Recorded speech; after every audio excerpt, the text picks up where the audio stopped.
Sa pulsa video ang away ng isang motorista at traffic enforcer tungkol sa hindi maaninag na yellow lane sa Roxas Boulevard sa Pasay.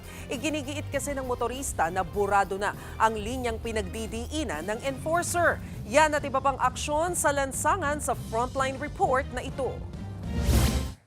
O Pasay City, sabi daw nila may yellow lane dito. Paano nila i-enforce yan kapag wala ka nang makikita na yellow lane? Ayan, di ba?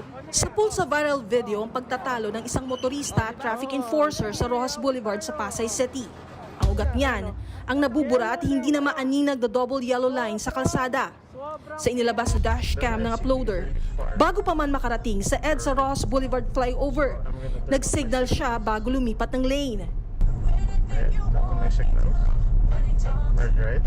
Sa video, hindi na maaninag ang yellow line hanggang sa pinara siya ng traffic enforcer. Unang-una kuya, yung linya broken. Pangalawa, nang signal ako. Pangatlo, hindi swerving kasi walang kotse sa likod ko, sa kanan. Okay. Ang pagkaka-broken lane yan, kuya, solid broken lane. Saan yung solid? Left ko po yun. Dilaw po siya kayo, no? Dilaw. Dilaw, you mean yung truck lane? Dahil hindi magkaintindihan, bumaba ng sasakyan ng motorista at pinuntahan nila ang sinasabing yellow line. Pero mas lalo lang yan nauwi sa pagtatalo dahil ipinipilit ng enforcer ang linya kahit nabubura na ito.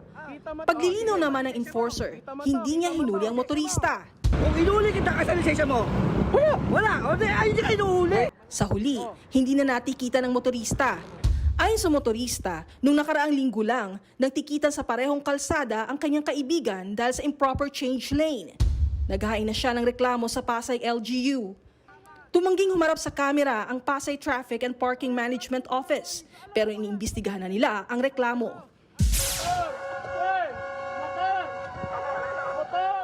Nagsisigaw ang mga bomberong sakay ng fire truck sa Bacolod City. Ang sinusundan kasi nilang motorsiklo, ayaw tumabi at tila patay mali siya. Binubusinahan at sinisigawan na.